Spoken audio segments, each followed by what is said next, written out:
What's up, everyone, and welcome back to the MMA Zone. Today, let's begin with Arman Tsarukyan roasts Michael Chandler again. The social media barbs have been flying between UFC lightweights Michael Chandler and Arman Tsarukyan over the past week. Their public dispute began when Chandler appeared on the MMA Hour with Ariel Helwani and pointed out that Tsarukyan may live to regret his decision to turn down a title fight against Islam Makhachev at UFC 302. Obviously, he sounds like he's going to be number one contender next. I also don't understand why he didn't take that fight. I would have taken it. Even though it's a short turnaround. Man, you don't get crazy. The sport moves fast. Yeah. The sport moves very fast. And June 1st, you're going to see the lightweight title happen. And then a couple of weeks later, you're going to see the biggest fight, a fight that's way bigger than that, happen. And both of those guys can make lightweight. So the sport moves fast. So you got to take your opportunities. You got to pounce on them. Tsarukyan wasn't pleased with Chandler and lashed back at him via Twitter, telling him, "I am here to be the champ. You are just waiting for a paycheck." And it seems Tsarukyan isn't finished insulting Chandler just yet. During an interview with Michael Bisping on his Believe You Me podcast, Tsarukyan spoke about how he sees Chandler's upcoming fight against Conor McGregor playing out, and seemed to question Chandler's fight intelligence. I mean, like, he never used his brain. He always fights for the fan, you know. That's why he's gonna like try to knock him out, and like he's gonna try to knock him out because he's so dangerous in the first round. I feel like he can finish Conor in the first round, but like if fight's gonna be like, it's gonna be 5 rounds fight, right? Yes. Yeah, so if fight's gonna be like, it's gonna be second round, third round, he's gonna lose the fight because he gotta knock him out in the first round, or like he's gonna lose the fight because Tsarukyan was offered a title fight against Makhachev on June 1st, immediately after his win over number one contender Charles Oliveira at UFC 300. He turned down the offer, feeling that he would rather face the champion with a full fight camp under his belt. Chandler will face McGregor in the main event of UFC 303 on June 29th, and the bout is scheduled to take place over 5 rounds at 170 pounds.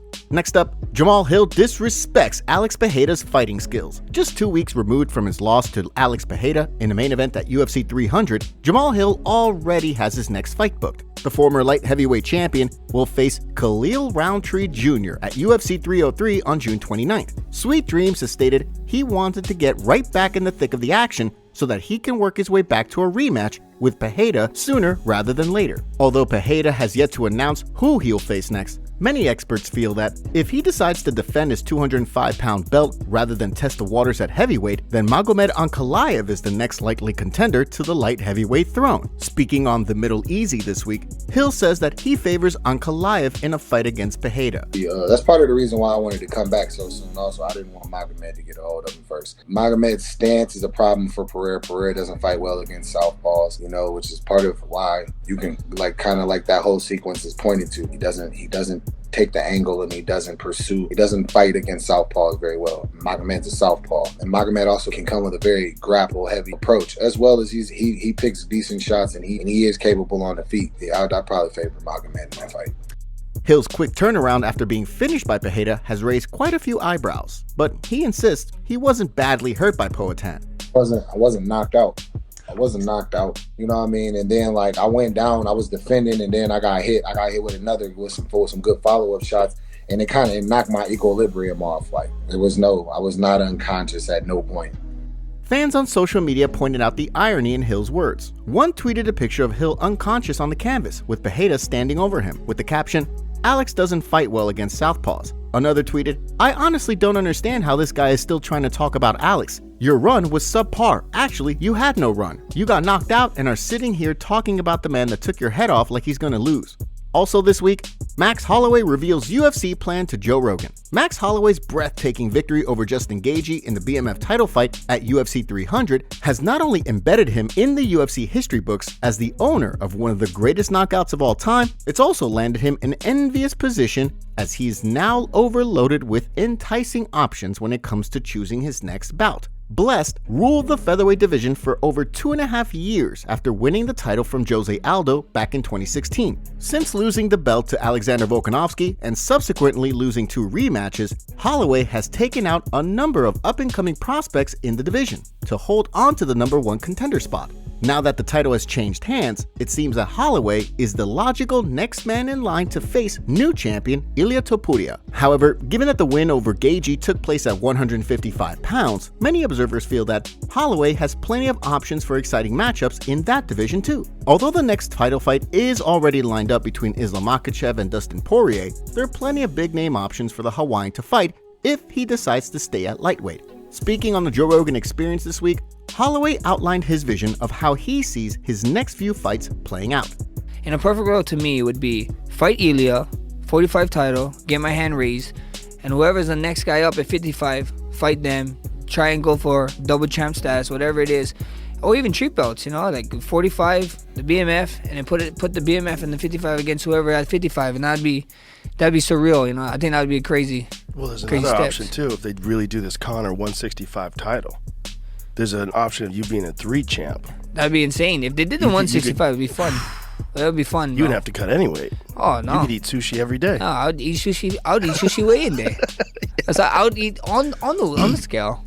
While Topuria seems the most likely next option for Holloway, it certainly looks as if the BMF belt has opened up a lot of opportunities for him going forward. Staying with the lightweight division now, Benoit Saint-Denis sends a warning to Arman Tsarukyan. During an interview with Michael Bisping on his Believe You Me podcast, Arman Tsarukyan dropped the bombshell that he's scheduled to face fellow lightweight contender Benoit Saint-Denis in a grappling match in Paris next month. So I gotta wrestle a lot because I gotta compete in May 18th versus Benoit Saint-Denis. It's gonna be grappling fight. Yeah, I'm gonna grapple with him. Yeah, it's gonna be like 5 rounds, like every round's 3 minutes, something like that. So, and that's why I gotta start train. I already train, but like nothing crazy, like once a day, just chill and train, However, Saint-Denis has lashed out at Tsarukyan and accused him of lying about the proposed matchup between the two. He tweeted, "Arman, once again you open your mouth for nothing. In addition to lying, you disappoint all the fans. I can't wait to meet you in the octagon to choke you. BSD." Although Tsarukyan turned down the opportunity to fight Islam Makhachev for the title, he's still considered to be in the running for the next shot at the belt once Makhachev's fight with Dustin Poirier is out of the way. Saint-Denis is coming hot off the heels of a knockout loss to Poirier at UFC 299 in March. Prior to that, he had been on a 5-fight win streak, finishing all 5 opponents within the distance. Although he sits outside the top 10 in the UFC's lightweight rankings, there was enough quality in the God of War's performance against Poirier to suggest that he may re-enter the title conversation at some point in the near future. Could we see BSD and Tsarukyan compete for a UFC title? Next up, UFC reveals shocking news. Arman Tsarukyan and Diego Lopez have both fallen afoul of the Nevada State Athletic Commission following their antics at UFC 300. Both fighters have had their purses withheld pending an investigation and are set to attend a hearing on Tuesday, April 30th in an effort to resolve the issue. In a bizarre scene, Tsarukyan appeared to punch a fan in the crowd as he walked to the octagon just before his fight with Charles Oliveira.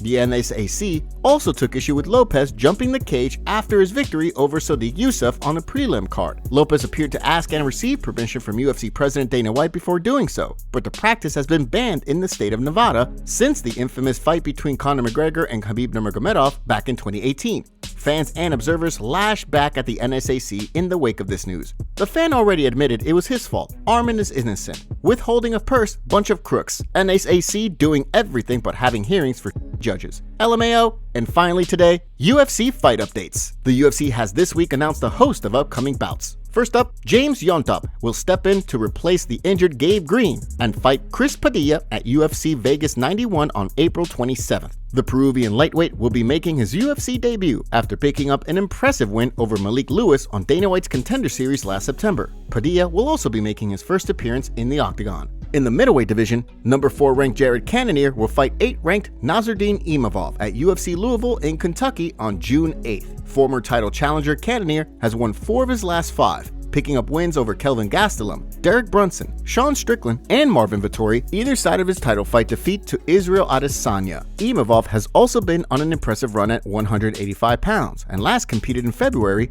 picking up a decision win over Roman Dolidze. On the same card, Andrea Lee will face Montana De La Rosa in the women's flyweight division.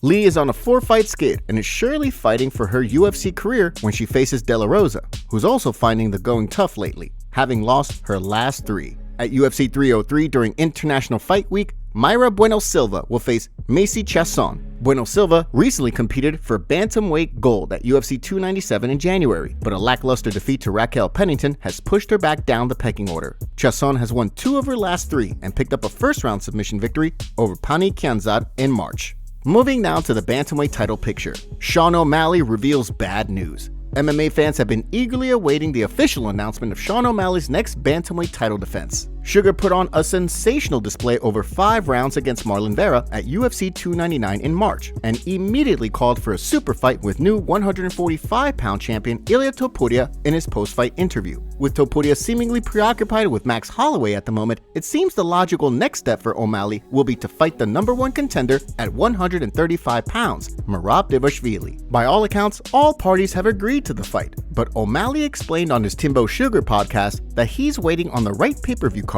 and preferably one that takes place in the United States. Kid, I'm trying to get it booked ASAP. The only issue is some of the next pay-per-views aren't in the country, and I'm not fighting out of the country. Yeah. Not necessarily because I don't want to. I don't want to. But, they have other people that, take other places. But I'm ready to go. I'm fucking wanting to book a fight ASAP.